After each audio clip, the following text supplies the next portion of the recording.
대강절 이제 첫 번째 주일이 시작되는데 옆에 분 한번 축복하겠습니다. 우리 예전에 성도님들이 이 기간 되면 더 많이 축복의 인사를 나누었습니다. 마라나타 주님 다시 오십니다 라고요. 다시 한번 인사하겠습니다. 마라나타 주님 다시 오십니다. 아멘. 아멘. 우리는 살다 보면 이런저런 이유로 상처라는 생채기가 생기기 마련이에요. 여타 작은 일에서부터 큰 참사에 이르기까지 얼마 전 이태원 참사를 우리가 목격하면서 전 국민이 아마 상처를 입었을 것이고 그 당사자뿐만 아니라 그 가족들 얼마나 많은 아픔을 가지고 이제 남은 인생을 살게 될 것인가 생각할 때 참 마음이 아프지 않습니까? 그런데 그 자리에서 내 옆에 있는 사람이 죽어간 모습을 보았던 생존한 사람들은 이건 더 큰 상처와 트라우마가 생기기 마련일 겁니다. 그 자리에서 분명히 내 친구가 옆에 있었는데 생사를 달리하는 그 참사를 경험했을 그 생존자의 입장에서 보자면 정말 견디기 어려운 정말 트라우마고 참기 어려운 상처가 생길 게 뻔하지 않겠습니까? 우리는 꼭 이태원 참사뿐만 아니라 가족 중에 누군가가 병으로 아니면 이런저런 사건과 사고를 통해서 희생을 당하거나 유명을 달리하는 우리 유족들이 있을 겁니다. 내 친한 누구 친구가 어제는 같이 손을 잡고 함께했던 그 사람이 내 옆에 없을 때에, 그렇게 믿었던 누군가로부터 내가 배신을 당했을 때에 누군가는 큰 충격으로 마치 나무에 나이테가 생기듯이 우리의 마음에는 상흔이 또 하나 발생기기 시작하고 결과적으로 그것으로 인하여서 공포와 여러 가지 불면증과 그리고 또 불안증으로 살게 될 수밖에 없는 게 보편적인 모습입니다. 그래서 이런 증상을 정신의학적인 용어로 요즘에 많은 경우에 트라우마라는 이런 용어를 사용합니다. 트라우마는 헬라어로 트라우마트라는 이 헬라어에서 가져온 영어 단어인데 말 그대로 어떤 과거에 경험했던 사고나 폭행, 질병 등 자신이나 타인의 신체와 정신에 큰 충격을 준 사건으로 인해 불안을 겪는 증상이라고 이렇게 정의를 하고 있습니다. 여러분, 우리말로 쉽게 말하면 트라우마를 우리말로 번역하면 상처라고 할 수 있어요. 우리 주변을 돌아보면 의외로 많은 사람들이 트라우마가 되었건 상처가 되었건 이 상처의 후유증으로 말미암아 이런 정신적인 외상으로 힘겨운 삶을 살게 되는 분들이 의외로 많이 있어요. 저희 집사람 이모부가 그 예전에 대구 지하철 방화 참사 사건 때에 두 딸을 잃어버렸습니다. 두 딸을 희생당한 거죠. 그 아버지로서 딸 둘을 한꺼번에 생떼 같은 자식을 지하철 안에서 거기다가 불타서 죽는, 그래서 연기로 인해서 질식하는 이런 참사를 경험한 그 아버지 입장이 한번 돼보십시오. 보상금이 나라에서 나왔다고 하지만 여러분 살겠습니까? 제대로? 그 보상금으로 다 술만 먹고 여러분 거의 폐인처럼 살게 되는 게 보편적인 수순일 거예요. 살아남은 자는 차라리 죽은 자들보다 훨씬 더 이 트라우마와 아픔으로 인하여서 평생 지속되는 트라우마로 인해서 정말 힘겹게 살아가는 분들이 얼마나 많습니까? 세월호 의인이라고 하는 그분 어떻게 되셨는지 모르겠네요. 그 아이들 보고 막 살리고 끝까지 막 아이들 건졌던 세월호 의인이라는 그분이 그 아이들 막 자면 막 살려달라고 하는 것 때문에 너무나 못 살게 해서 결국 막 극단적인 선택을 몇 번 하지 않았습니까? 그분 어떻게 됐는지 잘 모르겠습니다. 이게 바로 트라우마가 주는 정말 가슴 아픈 일들이에요. 꼭 TV에서가 아니라 우리 가족 중에, 아니면 내 얘기일 수도 있고요. 우리가 크고 작은 정도의 차이만 있을 뿐이지 누군들 이 트라우마에서 벗어나지 않으면 정말 힘겨운 삶을 살 수밖에 없고 불행한 삶을 살 수밖에 없다라는 사실입니다. 본격적으로 이 트라우마는 보편적으로 3개월 정도가 지나면 어느 정도 이제 완화가 되고 이제 극복이 된다라는 말을 하지만, 어떤 트라우마는 평생 지속되는 충격적인 사건으로 인해서 불안 때문에 잠을 못 이루고 견디지 못하여서 술을 찾게 되는 이런 일들도 다반사로 일어나는 게 트라우마가 주는 아픔의 모습이라고 할 수 있습니다. 여러분들은 지금 크건 작건 간에 어떤 생채기와 어떤 상처와 트라우마를 가지고 살아가는지요? 이 상처를 극복하지 않으면 우리 인생 건강하게 살지 못할 것이고 진짜 행복과는 요원한 삶을 살 수밖에 없기 때문에 오늘 이 시간 우리가 12번째 시간으로 무엇이 진짜 우리를 건강하고 행복하게 하는가? 그것은 바로 치유라고 할 수 있어요. 치유. 이 치유가 단순한 의학적인 치유도 포함될 수 있겠지만 근본적으로 하나님께서 치유하시는 그 치유를 경험함을 통하여서 우리 안에 모든 과거의 아픔, 그 상처를 극복하셔서 행복한 인생으로 우리의 인생 다시 한번 하나님 나라를 향해서 달려가시기를 주의 이름으로 축원합니다.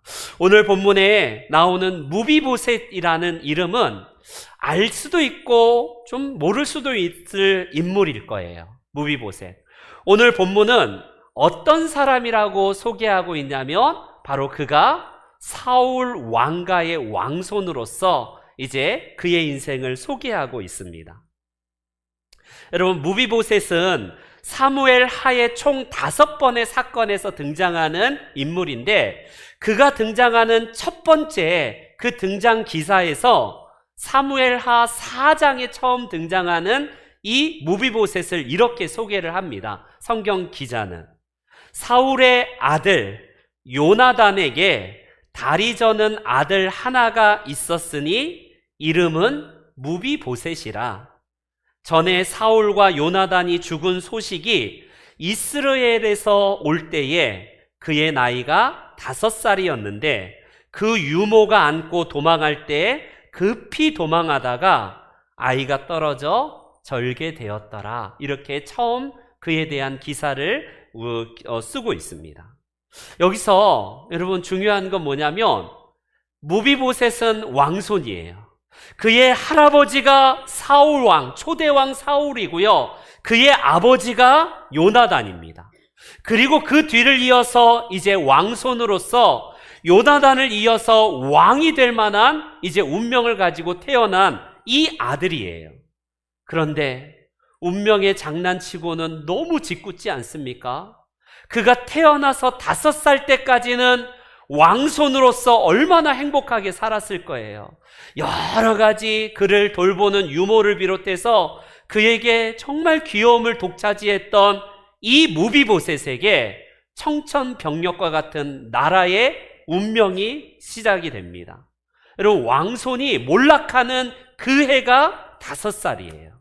할아버지와 아버지를 비롯해서 이스라엘의 장정들이 블레셋과의 전쟁에서 대패를 하여서 모든 사울의 왕들이, 사울과 사울의 아들들이 다 죽게 됩니다. 이때의 무비보셋의 아버지이자 다윗의 절친인 요나단마저 이 전쟁에서 전사를 하게 되고 결국 이 전쟁에서 패한 결과 결국 세출당해서 다 죽게 될 위기에서 유모가 이 왕손인 무비보셋을 안고 도망가다가 정말 불행하죠. 그 아이를요 땅에 떨어뜨리게 됩니다. 떨어뜨리게 돼서 결국 2 다리가 그때로부터 절게 됐다라고 오늘 본문은 우리에게 소개를 하고 있어요. 여러분, 이 상황에서 무비보셋을 볼 때에 이게 얼마나 큰 상처이겠습니까? 왕손으로서 이제 내 인생 찬란한 꽃길만 열릴 줄 알았던 이 5살의 무비보셋에게 운명의 장난이 얼마나 짓궂은지 왕조가 몰락하는 것에 더하여서 그의 다리가 하나도 아니라 2 다리가 완전히 여러분 절개되는 중증 장애인으로 그는 앞으로의 인생을 살게 된다는 것을 성경은 기록을 하고 있어요. 이게 첫 번째, 이 무비보셋을 향한 첫 번째 기사입니다. 여러분, 이 사울이 몰락했다는 것은 무엇이냐면 결과적으로 차기의 왕인 자기가 아니라 다윗 왕이 이제 등장한다는 것을 예고하는 거예요. 사울과 다윗은요, 여러분 잘 알듯이 장인어른과 어때요? 이 사위 아닙니까? 이 관계이기 전에 죽일 정도로 미운 원수 관계였어요. 사울의 입장에서는 다윗을 죽이지 못하고 결과적으로 블레셋과의 전쟁에서 전사한 것을 끝으로 그 남아있는 무비보셋과 이 사울의 왕손들은 멸족의 위기에 처해 있습니다. 이 사울 왕이 죽은 것으로 끝나는 게 아니라 3족이 다 멸하게 되거든요. 사돈의 8촌에까지 다 죽게 될 이 위기에서 결과적으로 이 무비보셋은 다리까지도 중증 장애인이 될 정도로 비참한 인생으로 전락합니다. 이게 바로 하반신을 못 쓰게 되는, 이때로부터 평생 장애인으로 살아가게 되는 이 무비보셋은 얼마나 큰 트라우마가 그 안에 있었을까요? 그런데 그에 관한 기사 두 번째가 사무엘하 9장에 또 한 번 등장을 하는데, 이때 다윗이 무비보셋, 특별히 이 사울 왕손들을 찾게 되는데 죽이기 위해서 찾은 것이 아니라 요나단과의 언약 때문에 사울 왕손들을 찾다가 보니까 그 무비보셋의 몸종이었던 시바라는 사람이 결국 여기 있습니다라고, 우리 주인님이 여기 있습니다라고 이제 제보를 해주었고, 이 만남을 계기로 결과적으로 무비보셋은 다윗에게 의해서 복수를 당한 게 아니라, 죽임을 당한 게 아니라, 숙청당한 게 아니라 무비보셋을 왕손에 초대하여서 왕가의 자리에서 함께 식사를 할 수 있는 은혜를 베풀었고요. 거기다가 사울 왕에게 속한 모든 토지를 다 이 무비보셋에게 다 제공하는 이야기가 9장에 또 한 번 나옵니다.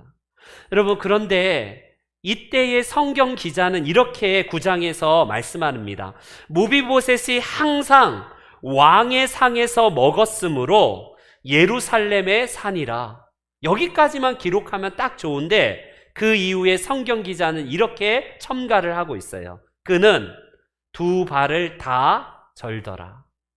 여러분, 비록 그는요 다윗의 호의와 은혜로 말미암아 왕의 자리에서 먹을 수 있는 혜택을 받게 되지만 불행하게도 그 두 발이 절게 되었다라는 이 보고를 하는 이유가 뭘까요?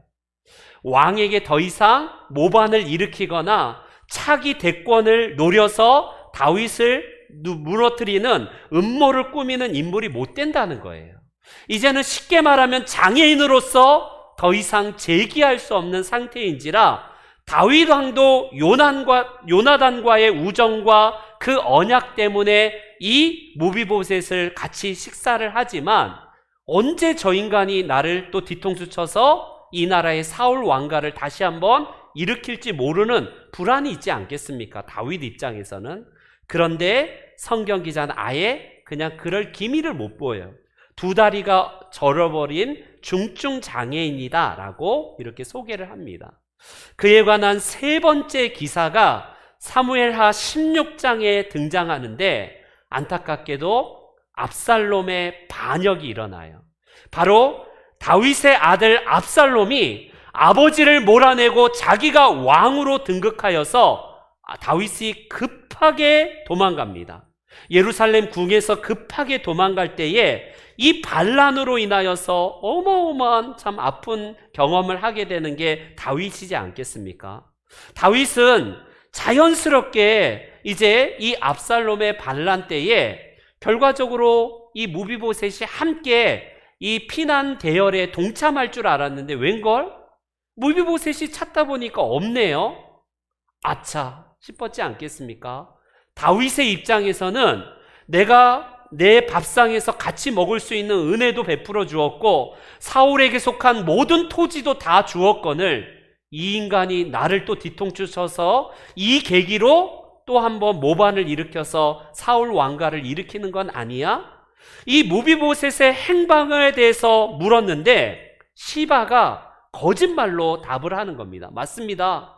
왕이시여, 지금 모반 사건을 일으킨 이 계기를 통해서 지금 무비보셋이 음모를 꾸미고 있는 게 틀림이 없습니다. 여러분, 무비보셋 입장에서는 얼마나 충격적인 일이겠습니까? 그가 장애인으로 살아갈 삶이 얼마나 힘든 삶이고 큰 아픔이었는데, 가장 큰 아픔 중에 하나가 여러분, 사람에게 배반당하는 게 가장 크지 않겠어요? 그것도 자기 몸종이고 자기 주인을 향하여서 모함하고 음해하는 이야기를 했던 이 이야기로 인하여서 어떤 일이 발생됩니까?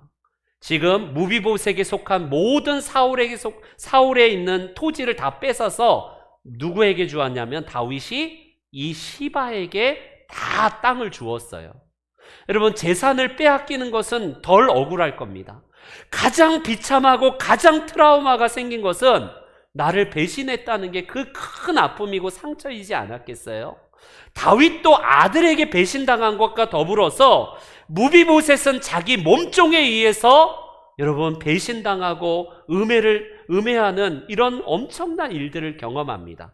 그 사건 이후에 다윗 왕은 다행스럽게 이제 황궁하여서 이 압살롬의 난이 진압이 되고 나서 결과적으로 다윗 왕이 예루살렘으로 돌아올 때에 가장 먼저 했던 게 뭐냐면 무비보셋 이놈 어딨냐? 이놈 당장 대령해서 이 족쳐서 왜 나와 함께 피난 가지 않았는가를 계속해서 캐묻기 위해서 무비보셋을 찾게 됩니다. 그것이 바로 25절에 나와요. 25절에 오늘 본문에 다윗은 무비보셋에게 왜 나와 함께 피난 가지 않았느냐라고 다그치면서 화가 나서 물어봅니다. 그도 그럴 것이 네가 나를 같이 함께 하지 않는 이유는 지금 이 시바의 이야기처럼 나를 모반하고 대역 죄인으로서 지금 그 일을 하려고 하지 않느냐.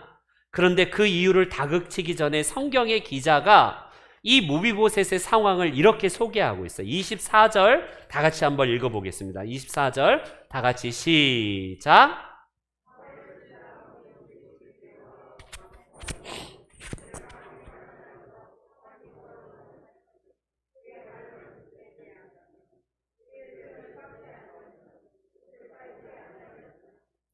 여러분, 만약에 모반할 이런 기회가 생겨서 좋다고 하면 지금 이 무비보셋은요 정말 좋은 옷을 입고 있고 잘 먹고 배불리 먹어야 될 텐데 그러지 않습니다.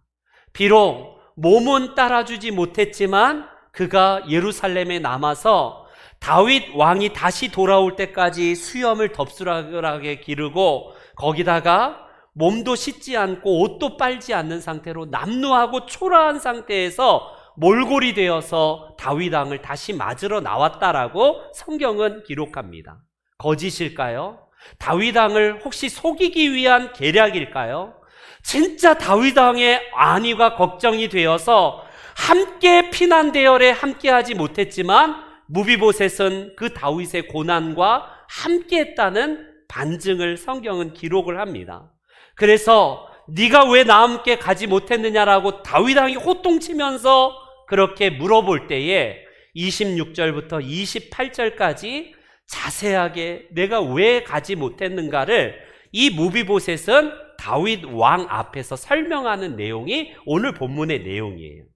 무비보셋은 진심으로 다윗 왕이 피난 갈 때 함께 하려고 그의 몸종에게 지금 나귀에다가 내 안장을 올려라, 나도 함께 다윗 왕과 함께 가겠다라고 했는데 두 다리를 못 쓰는 이 주인을 속이고 결국 계속해서 속였다라고 말을 합니다. 내가 역모를 꾸며서 왕을 음해하려고 하는 것, 이거는 모두 다 시바의 계략입니다. 저는 그럴 의도도 없고 그럴 마음도 없었습니다. 그런데 만약 왕이시여 제 말을 믿지 못한다면 제가 그동안 받은 은혜, 왕의 상에서 함께 먹고 저의 모든 사울 왕가는 다 죽임당해야 되는데 왕께서 살려주시고 음식까지도 먹게 하셨사오니 더 이상 내가 어떤 변명을 할 수 있겠습니까? 저는 더 이상 어떤 변명도 할 수 없으니 왕께서 처분하신 대로 제가 달게 받겠습니다라고 다윗 왕 앞에 자기 진심을 토로해요. 여러분, 다윗 왕이 그 말을 듣고 아, 그렇구나가 아니라 반신반의합니다. 시바의 이야기를 듣자 보면 진짜 이놈이 나를 역적을 해서 역모를 꾸며서 나를 왕의 자리에서 쫓아내고 지가 왕이 되는 거 아닌가? 이런 의심이, 합리적인 의심이 진짜 들만하지 않겠습니까? 근데 시바의 이야기와는 달리 무비보셋을 직접 만나서 이야기를 듣다 보니까 이거는 다른 상황으로 전개된 것을 보고 나서 다윗 왕은 또 이 무비보셋의 이야기를 완전히 믿지는 않고 이 시바에게 준 사울의 땅을 절반만 누구에게 다시 돌려주냐면 이 무비보셋에게 돌려줘요. 그런데 성경은 누가 거짓말했는가? 정확하게 이야기는 하지 않지만 전체의 문맥을 보면 얼마나 이 시바가 간교하고 얼마나 나쁜 인간인가를 우리는 유추해 볼 수 있어요. 그리고 무비보셋은 정말 순전하게 왕을 기다리면서 정말 그가 왕을 생각했던 사람이라는 것을 보게 되는데, 우리 그 말씀의 마지막 절 30절을 한번 보십시오. 30절 다 같이 한 번 더 읽습니다. 시작.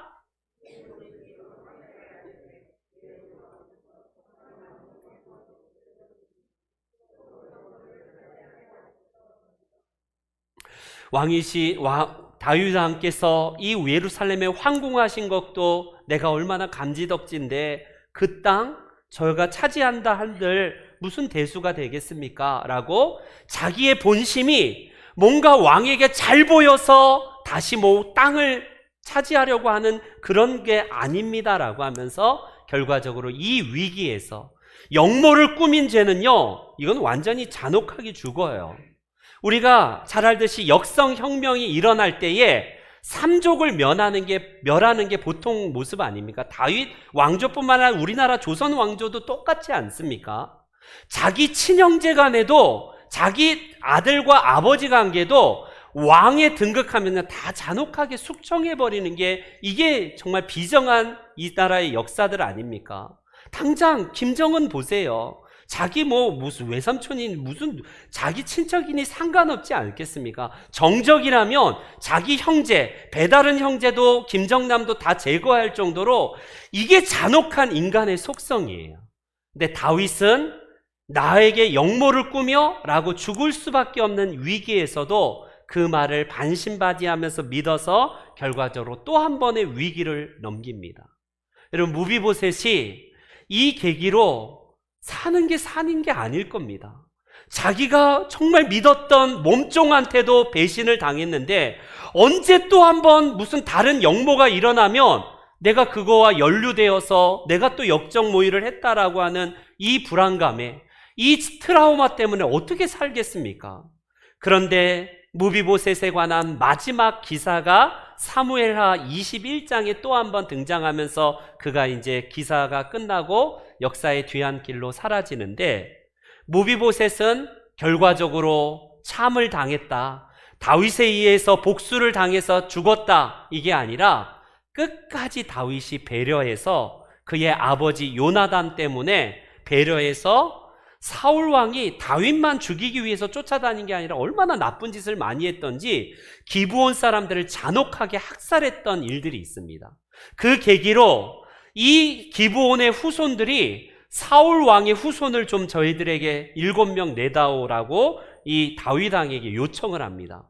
우리 아버지, 우리 할아버지가 사울 왕에 의해서 죽임당했다라는 이것 때문에 결국 항소를 해서 결국 사울에게 속한 7명의 후손이 결국 색출이 되는데, 이때 다윗이 무비보셋이 가장 적통이거든요. 가장 왕의 자리에 이을 적통인데 무비보셋을 빼고 나머지 7명의 사울에 속한 남자를 내어주게 되어서 무비보셋을 끝까지 보호한다는 내용이 21장의 마지막으로 기록이 됩니다. 여러분, 이 대목을 통해서 우리는 무비보셋이 얼마나 정말 기구한 운명을 가지고 이 땅에 살고 있는 사람 중에 한 명입니까? 그가 받은 정신적인 충격과 트라우마는 살면서 겪어야 될 몇 번의 그 위기들, 그 아픔들을 총체적으로 다 갖고 살아가는 사람의 대표적인 모습이라고 할 수 있어요. 그는 다윗을 위협할 만한 절대적인 존재가 되지 않는데 다윗의 부하들도 뭐라고 말하냐면 씨를 남겨두면 안 됩니다. 무비보셋 죽여야 됩니다. 숙청해야 됩니다. 라고 얼마나 많이 이게 건의가 들어왔겠습니까? 그런데 그 불안한 삶에서 왕손으로서 살아남은 몰락한 왕조로서 그가 사는 게 아니었을 거예요. 무비보셋은 직계 후손에다가 결과적으로 왕손이고 즉 적자였기 때문에 그의 삶은 굉장히 불안한 삶이었습니다. 그러나 끝까지 무비보셋이 살아남게 되고 성경은 그의 인생을 자세히 기록되진 않았지만 이렇게 많은 기사를 통해서 무비보셋을 기록한 이유가 뭘까요? 그는 영모죄로 결국 참을 당하고 죽을 수밖에 없는 운명이었지만 그 정신적인 트라우마, 충격에서 벗어나서 인생을 정말 잘 살게 되지 않았겠습니까? 그는 어떤 인생으로 마무리했다라고 성경은 기록되지 않지만 다윗이 끝까지 그를 보호하고 그의 생명을 지켜주어서 마지막 인생까지 끝까지 이 트라우마를 극복한 인생처럼 보여집니다.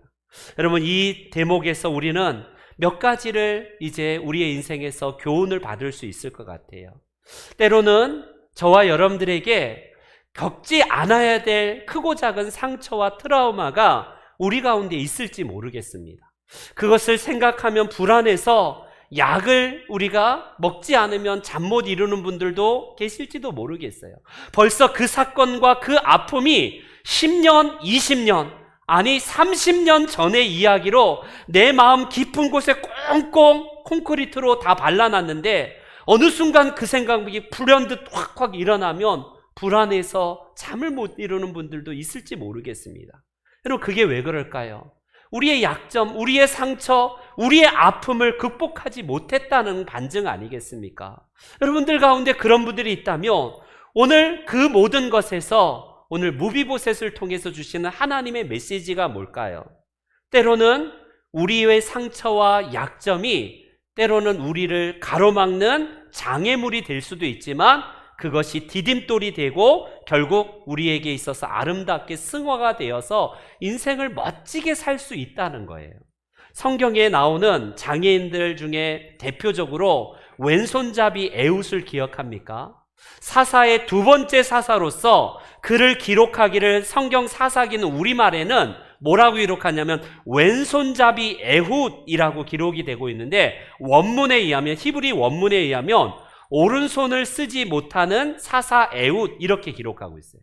오른손을 쓰지 못하는 것은 중도 장애를 입었는지 선천적인 장애를 입었는지 몰라도 오른손은 이스라엘 사람들에게 그냥 보통 손이 아니에요. 모든 이스라엘 사람들 다 오른손을 사용해야 됩니다. 왼손은 부정하다고 여겨졌기 때문에 그래요. 그런 그가 오른손을 쓰지 못하는 장애인으로서 평생 트라우마가 있지 않겠어요? 사람들에게 지탄받고 저 하나님의 저주를 받아서 저렇게 오른손이 못 쓰게 돼서 사람들이 끝없이 이 에훗을 향해서 결과적으로 큰 아픔과 상처를 가지고 살았던 그 에훗이 어떻습니까? 왼손, 전혀 무기력해 보이고 아무짝에도 쓸모없을 이 왼손으로 이스라엘을 구원한 대사사가 되지 않습니까? 여러분, 두 다리를 못 쓰는 이 무비보셋도 마찬가지예요. 어쩌면 운명의 장난이 5살 때 한 발도 아니고 두 발이 다 절개되는 이런 비참한 장애로 그가 큰 트라우마로 살 수밖에 없었지만 결과적으로 하나님은 그것을 디딤돌 삼아서 결국 그를 살리게 되었고 그의 약점으로 인해서 결국 멀쩡한 두 다리였다면 벌써 숙청당할지도 모르겠습니다. 그러나 성경의 기자는 계속해서 두 발을 절더라, 두 발을 절더라, 두 발을 쓰지 못하더라 이런 말을 한 것이 무엇이냐면 아예 쟤는 역모를 일으킬 인물이 못 돼. 쟤는 중증 장애인이기 때문에 더 이상 제기할 수 없어. 가망 없는 사람으로 치부하지만 결과적으로 그 쓸모없는 다리 때문에 이 무비보셋이 살아남지 않습니까? 화려한 뿔을 가진 사슴은 결과적으로 여러분 그 뿔 때문에 걸려 넘어지고, 내 마음에 안 드는 다리가 결국 그를 살려주는, 그 다리는 결국 쓸모없어 보였던 다리 때문에 살아나는 것을 하찮게 여기고 그것을 불평했던 이 뿔을 가진 사슴은 어떻습니까? 멋지게 여기고 사람들이 우러러보는 그 뿔로 인해서 걸리게 된다는 이소무화가 주는 의미와 똑같아요. 여러분, 우리 인생에 우리 주변의 장애인으로서 정말 신앙인으로서 극복하여서 아름답고 행복하게 살아가는 인물들이 얼마나 많습니까? 송명희 시인 전에 교회에서 한번 초청해서 간증을 들었는데 옆에서 통역을 하지 않으면 못 들어요. 무슨 말인지 못 알아요. 그만큼 사지가 완전히 다 중증 장애인으로서 어머니 권사님이 옆에서 통역을 해줘야지만이 이게 이해가 될 정도로 심한 장애입니다. 그런데 얼마나 그의 외형과는 달리게 마음이 천사인지 정말 정화되는 듯한 느낌을 받습니다. 세상에 정말 다 쓸모없는 것을 다 가진 것처럼 보이지만 다 가진 분으로서 우리 가운데 계시지 않습니까? 소천하셨지만 강영우 박사 어때요? 어떻습니까? 두 눈을 잃었지만 정말 하나님의 나라를 향해서 아름답게 쓰임받았던 강영우 박사. 전기에 의해서 결국 두 팔을 잃게 되었지만 지금도 왕성하게 활동하고 있는 석창우 화백. 우리 주변에는 장애인이지만 그 장애 때문에 인생을 비관하지 아니하고 디딤돌이 되어서 더 아름답게 정말 쓰임받는 사람들이 얼마나 많나요? 네 손가락 희아 씨는 어때요? 그 네 손가락으로 인해서 피나는 연습으로 결국 세계를 감동시키는 피아니스트가 되지 않습니까? 바로 그거예요. 내 상처를 계속 묵상하면 패인이 될 수밖에 없을 겁니다. 내가 가진 조건과 내가 가진 약점이 하나님의 은혜와 만나면 이건 별이 되고 큰 여러분 꽃이 됩니다. 복효근 시인이라고 상처에 대해서라는 시를 그의 누나가 화상을 입은 다음에 평생 화상으로 인해서 그 흉터로 인해서 아파하는데 누나가 극복한 내용으로 시를 썼어요. 오래전 입은 누이의 화상은 아무래도 꽃을 닮아간다. 오래 피가 멎지 않던 상처일수록 꽃향기가 괜다. 오래된 누이의 화상을 보니 알겠다. 향기가 배어나는 사람의 가슴 속엔 커다란 상처 하나가 있다는 것. 잘 익은 상처에선 꽃향기가 난다. 상처가 치유가 되지 않으면 얼룩과 흉터가 되어서 결국 남과 나를 찔러지만요, 이 상처를 잘 회복하고 극복하면요 어떤 인생이 됩니까?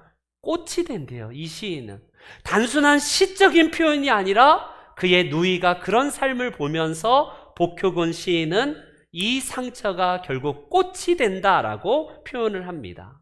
저와 여러분들에게 아픈 생채기와 트라우마가 뭔지 한번 점검해 보십시오. 왜 나는 이거 볼품없이 이것밖에 없을까? 그 약점으로 인해서 하나님 오히려 디딤돌을 삼아서 우리 인생 도약하게 하시고 더 정말 주님께서 쓰임받기에 아름다운 사람으로 하나님께서 나를 사용하신다는 거예요. 그 약점이 사람들에 의해서 손가락질 받는 트라우마, 결국 상처가 아니라 그게 꽃이 되기도 하고 별이 되기도 하는 인생, 그 아름다운 인생을 사시기를 주님의 이름으로 축원합니다. 두 번째로 오늘 본문의 이 무비보셋을 통해서 주시는 교훈은 무엇이냐면 하나님과 우리 주변의 이웃들이 얼마나 많이 아름다운 은혜를 베풀었는가를 기억하는 겁니다. 상처를 극복하지 못하는 사람들의 특징은 뭐냐면 예컨대 교회에서 어떤 상처를 딱 경험을 해요. 그러면 일반화의 오류에 빠집니다.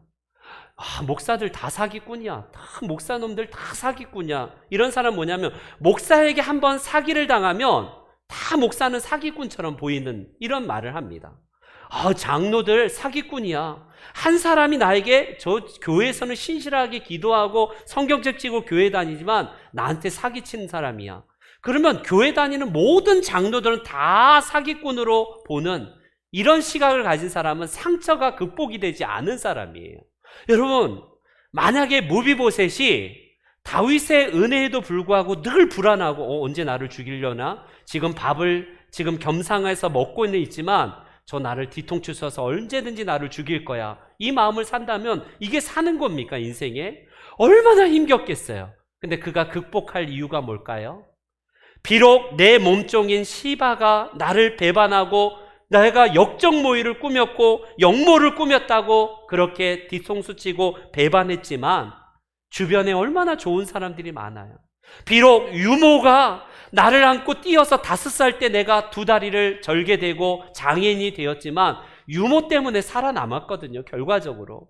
비록 장애인으로서 살 수밖에 없는 비참한 상태이지만 유모가 나를 이렇게 만들었다라고 비난하는 게 아니라 그 전쟁터에서 혹시 내가 유모에 의해서 도망가지 않았다면 죽을 수 있는 운명이었겠지 않겠습니까? 다윗은 어때요? 오늘 본문에도 나오지만 개와 같은 나를 살려주신 다윗이라고 말하지 않습니까? 내가 사울의 후손으로서 당연히 죽을 사람인데 살려주었다라고 늘 다윗을 높이고 그 은혜에 감사하는 마음으로 살았지 않겠습니까? 여러분, 이게 바로 우리에게 중요한 관점이에요. 우리가 받은 상처를 기억하면서 그 사람뿐만 아니라 그 사람과 대비된 모두 다 싸잡아서 다 사기꾼이고 다 나에게 상처 주는 사람이라고 한다면요, 이게 극복하지 못하고 불행한 사람이에요. 그런데 그래, 나에게 상처를 준 사람은 있지만 더 좋은 내 주변에 사람들이 더 많아.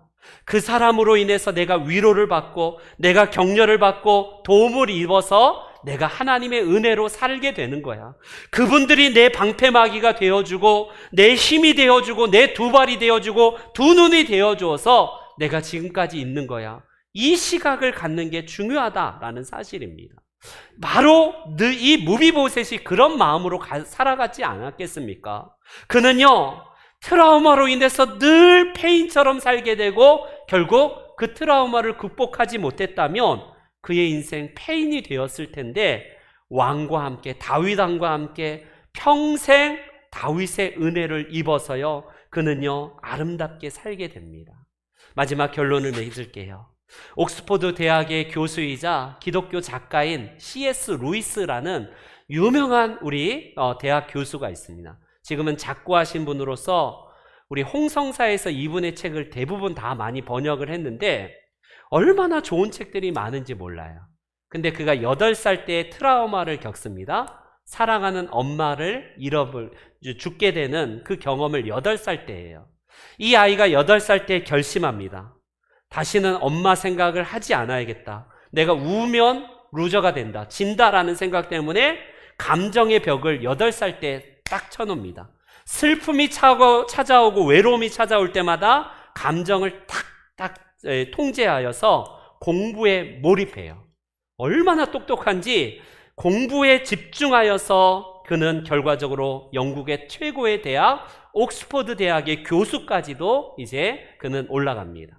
근데 60세가 되어서 사람들을 만나면 루이스 교수님 책에 막 그 루이스 교수의 책을 가져와서 사인 좀 해주세요 하면서 존경을 받았던 이 루이스에게 한 여성이 60살이 넘은 루이스에게 다가옵니다. 저 사람이 아무리 대학자이고 유명한 사람이지만 감정에 뭔가 문제가 생긴 것을 발견한 미국 여성, 바로 조이 데이비드만이라는 이 여성이 시인인데 그 루이스를 만난 자리에서 이렇게 정말 대범하게 물어봐요. 당신은 왜 그렇게 사시죠? 삶이 행복하십니까? 당신처럼 사는 것이 진짜로 행복한 인생입니까? 라고 물어봐요. 여러분, 허를 찔린 거예요. 사람들은 다 루이스에게 박수치면서 최고의 학문, 최고의 작가 뭐 이렇게 교수라고 칭찬하기에 바쁜데 당돌한 질문을 던지면서 내 감정이 고장난 것을 발견한 조이에게 그는 무릎을 꿇고 이렇게 이야기를 합니다. 그렇습니다. 당신이 말한 대로 나는 사랑을 모릅니다. 혹시 당신이 사랑에 대해서 안다면 나에게 가르쳐 주시겠습니까? 정중하게 요청을 해요. 8살 이후로 슬픈 감정, 사랑의 감정을 다 쳐서요, 혼자 독신으로 살았거든요. 그런 인생에 이 여성이 찾아오는데 그 여성은 1년밖에 살지 못하는 골수암 환자예요. 더군다나 이 지금 시한부 인생과 60살이 넘도록 감정의 벽을 치고 살았던 두 인물이 만나서 60살 이후에 결혼을 합니다. 결혼을 해서 결국 1년을 못 살고 죽는다라는 병원 통고에도 불구하고 이 조이는 3년 2개월을 살다가 결혼 생활 이제 3년을 넘게 하다가 결국 먼저 이 아내가 소천을 하게 됩니다. 그 이야기가 영화 섀도우 랜드라는 바로 우리 안소니 홉킨스가 루이스 역을 맡고요. 결국 유명한 영화로 1900년대에 90년대에 개봉이 되었고 그 홍성사에서 4가지 사랑이라는 아내가 죽고 나서 루이스가 사랑에 대해서 기술한 책이 홍성사에서 나오고 있습니다. 여러분 이런 인연으로 두 사람이 결혼하여서 결과적으로 루이스는 사랑의 감정을 회복하게 되고 슬픈 감정, 분노의 감정 이런 모든 것들이 정말 아름다운 것인가를 발견하게 되는 그런 계기가 됩니다. 그가 나중에 루이스가 이렇게 기록을 합니다. 내 평생 진정한 사랑이 무엇인지 알았고 가장 행복했던 시절은 조이와 산 3년이었다라고 그렇게 그는 기술하고 있습니다. 저와 여러분들은 우리의 안에 있는 상처를 극복하기 위해서 나 혼자 안 돼요. 사람에게 받은 상처는 반드시 사람을 통해서 회복하셔야 돼요. 사람에게 받은 상처를 개에게 막 회복하기 위한 사람이 있어요. 물론 개가 끊임없이 사랑해주고 나를 위로해주고 변치 않는 충심을 가지고 있지만 사람에게 받은 상처는 결과적으로 사람에게서 여러분 위로를 받고 우리가 회복이 돼야 됩니다. 왜요? 그것이 하나님께서 더불어 살게 하기 위한 방편이기 때문에 그렇습니다. 무비보셋이 자연인이 되어서 혼자 산에 가서 회복했다라고 말하지 않습니다. 좋은 동역자들, 다윗을 비롯해서 주변에 많은 그런 돕는 사람들을 통해서 이 트라우마가 극복된 무비보셋의 삶이었다라고 성경은 말씀을 하고 있습니다. 저와 여러분들이 받은 그 트라우마, 상처를 어떻게 회복하시겠어요? 우리가 나를 뒤통수 치고 아프게 하고 정말 씻을 수 없는 모욕을 주고 아픔을 준 그 사람보다는 얼마나 주변에 좋은 사람들이 많은지 제발 그 한 사람으로 인해서 전체를 다 싸잡아서 다 도둑놈들이야, 다 나쁜 놈들이야, 다 사기꾼들이야 이렇게 하지 마시고 더 좋은 사람들이 우리 주변에 얼마나 많다는 게 그게 하나님의 은총이고 하나님이 우리를 치유하시는 방편이 됩니다. 바라기는 우리 성도 여러분 한 분 한 분이 하나님께 받은 그 은혜와 더불어 사람과 철이 날카롭게 하는 것처럼 사람이 사람과의 만남을 통해서 하나님은 이 모든 트라우마를 극복하게 하고 건강하고 행복하게 살게 하십니다. 저와 여러분들이 아름다운 이 믿음으로 우리의 행복한 인생을 살아가시는 우리 복된 성도님들 다 되시기를 주의 이름으로 축원합니다. 아멘. 다 같이 일어나셔서 예수 나의 치료자